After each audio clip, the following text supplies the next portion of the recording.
मामा शिवराज पर कैसे भारी पड़े मोहन यादव। मोदी शाह की सोशल इंजीनियरिंग ने लालू अखिलेश का बढ़ाया पारा। नड्डा के पास ऐसा ब्रह्मास्त्र, अखिलेश का पीडीए और लालू का एमवाई समीकरण चुनाव से पहले ही हो जाएगा फेल। कर्नाटक हिमाचल की हार से बीजेपी ने सीखी 3 ऐसी बातें, तीनों राज्यों में जैसे ही किया लागू, मिल गई बम्पर जीत। मध्य प्रदेश के मुख्यमंत्री के रूप में 3 बड़े नाम चर्चा में थे। पहला नाम शिवराज सिंह चौहान का, दूसरा नाम कैलाश विजयवर्गीय का और तीसरा ज्योतिरादित्य सिंधिया का। लेकिन तीनों को मात देते हुए बाजी मोहन यादव ने मार ली, जो इस तस्वीर में बिल्कुल पीछे खड़े दिख रहे हैं, लेकिन सीएम के रेस में सबसे आगे निकल गए। तो सवाल है कि आखिर मोहन यादव में ऐसी कौन सी खूबी है जो एमपी चुनाव में जीत दिलाने वाली लाडली योजना के नायक शिवराज भैया को हाईकमान ने साइड कर दिया। सियासी मामलों के जानकार कहते हैं इसकी 3 वजह हैं। पहला, बीजेपी हाईकमान ने छत्तीसगढ़ की तरह यहाँ नए चेहरे पर दांव लगाना उचित समझा। शिवराज, कैलाश विजयवर्गीय और पटेल जैसे नेताओं को 2024 चुनाव के लिए संगठन में जिम्मेदारी दी जा सकती है। दूसरा, देश भर में 47% आबादी ओबीसी वोटर्स की है। विपक्ष ओबीसी चिल्ला भी रहा है, इसीलिए ये करारा जवाब है। महाकाल के शहर उज्जैन से आने वाले 58 साल के मोहन यादव 2013 में पहली बार विधायक बने। उनकी छवि साफ नेता की है। तीसरा, बिहार में यादव वोटर्स पर लालू पुरानी पकड़ मजबूत कर रही है। अखिलेश यादव दलित, पिछड़ा, अल्पसंख्यक समीकरण बना रही है। ऐसे में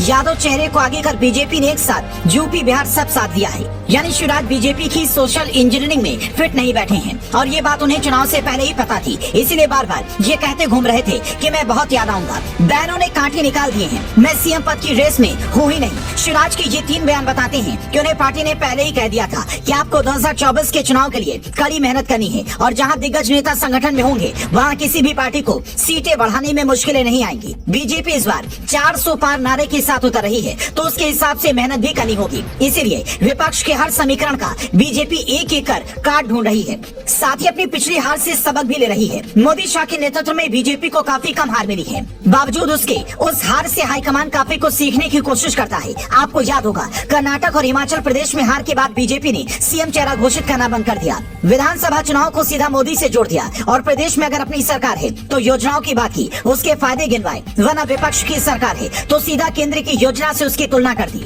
जिससे पब्लिक में ये संदेश हो जाए कि राज्य की बजाय केंद्र की सरकार उनके लिए अच्छा काम कर रही है।